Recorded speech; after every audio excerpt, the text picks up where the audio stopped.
My hand trembled as I held the phone, listening to my sister's smug voice through the speaker. "Thanks for the brilliant idea, sis. I've already got investors lined up. You should be proud. Your invention is finally going somewhere."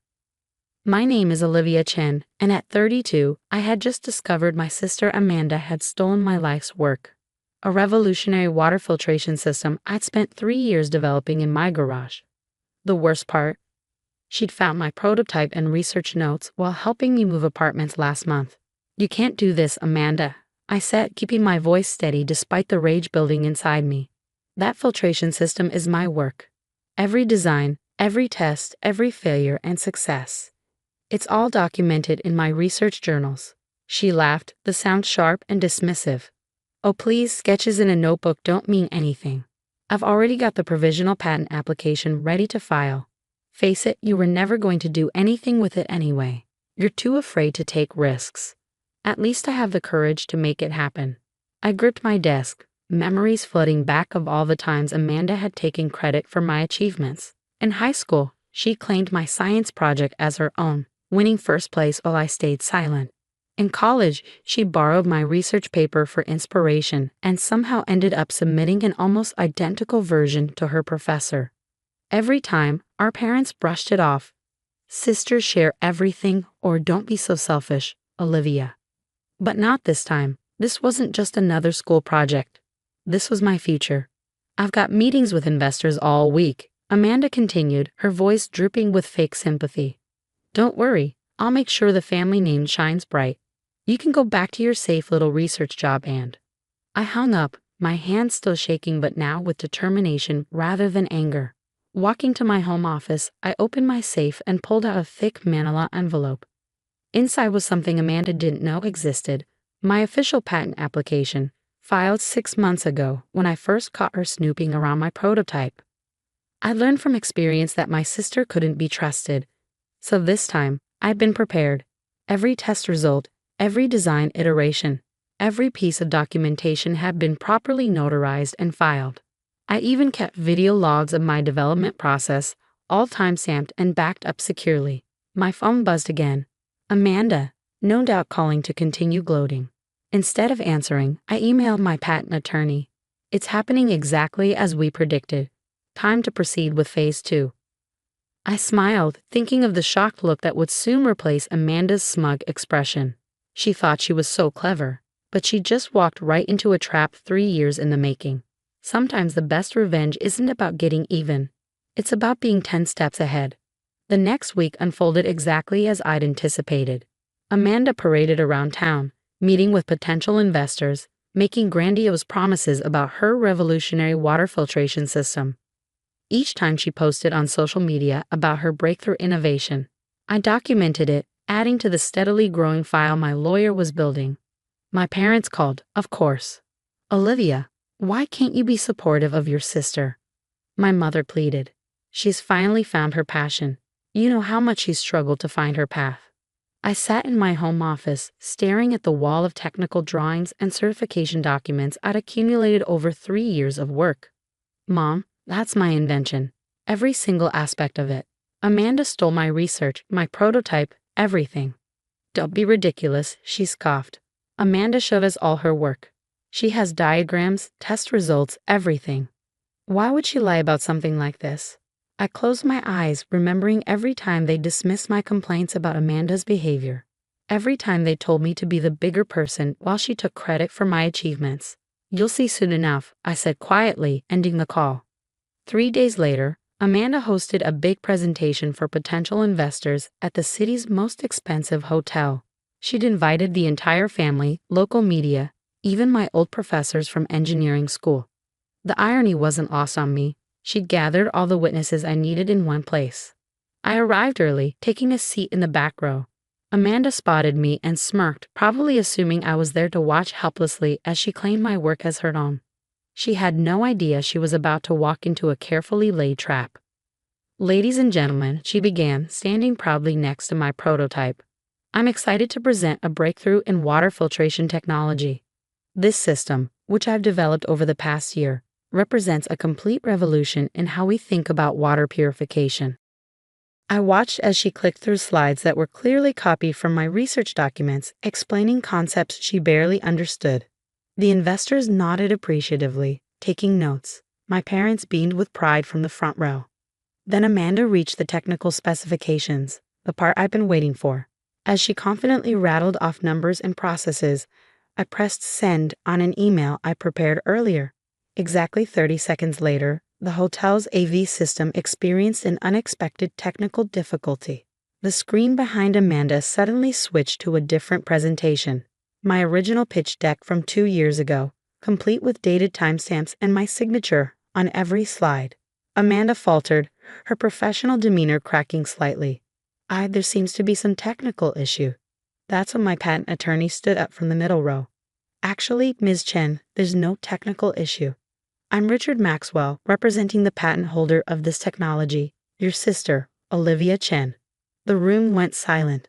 Amanda's face drained of color as Mr. Maxwell continued. We have extensive documentation proving Ms. Olivia Chen's ownership of this intellectual property, including a patent application filed 6 months ago. Additionally, we have evidence of your unauthorized access to and attempted theft of this technology. He gestured to 2 people in suits who had been quietly filming the entire presentation. Representatives from the patent office are here as witnesses. Every claim you've made today about inventing this technology constitutes patent infringement and intellectual property theft. Amanda grabbed the microphone, her voice shrill. This is ridiculous. I developed this system. I have proof. You mean these? I finally spoke up, walking to the front of the room with a stack of papers. Your proof is actually copies of my research journals, the ones you photographed while helping me move. Every page is dated, notarized, and backed up with video documentation of my development process. Would you like me to play some of that footage for your investors? The room erupted in murmurs. Investors began gathering their things, shooting disapproving looks at Amanda. My parents sat frozen, their earlier pride replaced by shocked disbelief. I can explain, Amanda stammered, but it was too late. Mr. Maxwell was already distributing cease and desist orders to the investors, along with evidence packets documenting her attempted theft. I turned to the crowd, my voice clear and professional. I apologize for this disruption. For those still interested in the actual technology, I'll be holding a legitimate presentation next week. My team will contact you with details. As people filed out of the room, Amanda grabbed my arm. How could you do this to me, to your own sister? I gently removed her hand. No, Amanda.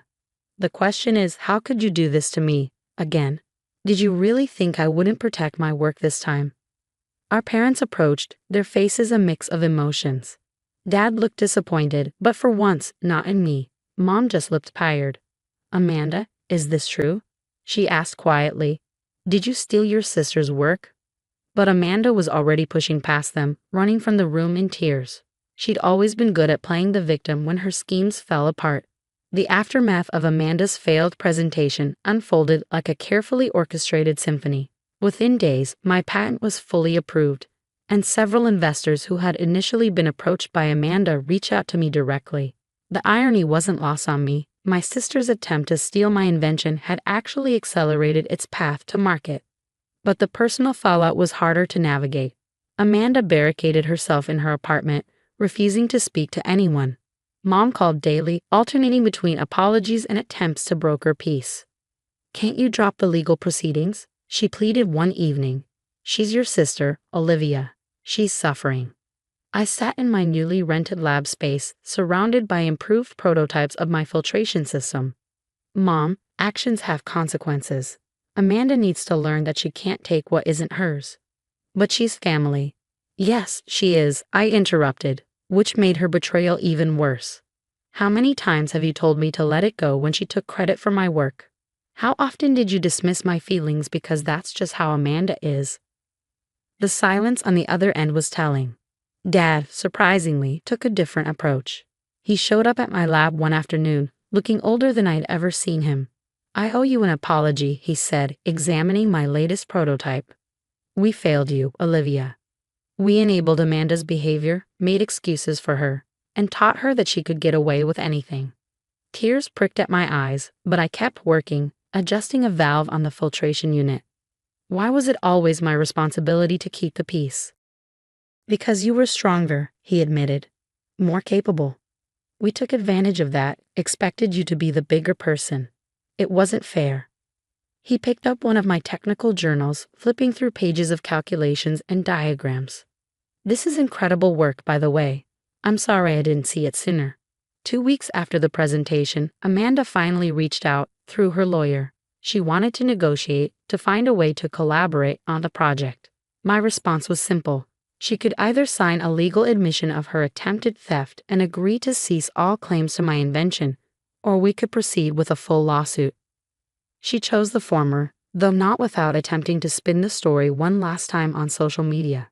But my documentation was too thorough, my evidence too complete. Her posts only served to make her look more guilty. The real surprise came during a family dinner a month later. Amanda showed up unannounced, looking different, humbled, perhaps. I've been talking to a therapist, she announced quietly, about why I do these things. Take what isn't mine. Try to be you instead of finding my own path. I continued eating, not ready to offer forgiveness just yet. I'm not asking you to trust me again, she continued. I know I've destroyed that, but I am sorry, Olivia, truly sorry. Looking at her, I saw something I'd never seen before. Genuine remorse, not just regret at being caught. Thank you for saying that, I replied carefully. But you're right, trust has to be earned. 6 months later, my water filtration system launched to significant acclaim. The technology was being implemented in several developing countries, providing clean water to communities that desperately needed it. Every interview, every press release, every demonstration carried my name. Olivia Chen, inventor and engineer. Amanda found her own path eventually, going back to school for environmental science.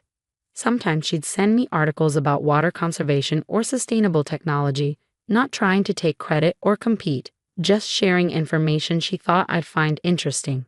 Mom and Dad came to every demonstration, every award ceremony.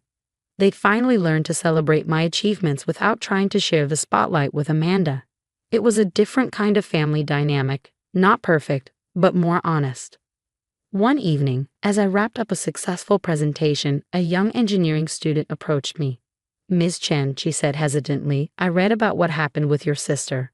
How did you find the strength to stand up for yourself? I thought about the years of preparation, the careful documentation, the quiet determination that had led to this moment. I learned that protecting your work isn't selfish, I told her. Standing up for yourself isn't wrong. Sometimes the hardest people to stand up to are family, but that doesn't make it any less necessary. Later that night, I added another entry to my project journal, not technical specifications this time, but a simple truth I'd learned through all of this. Success isn't just about creating something innovative. It's about having the courage to protect it, nurture it, and ensure it reaches its full potential, even when that means standing up to the people you love.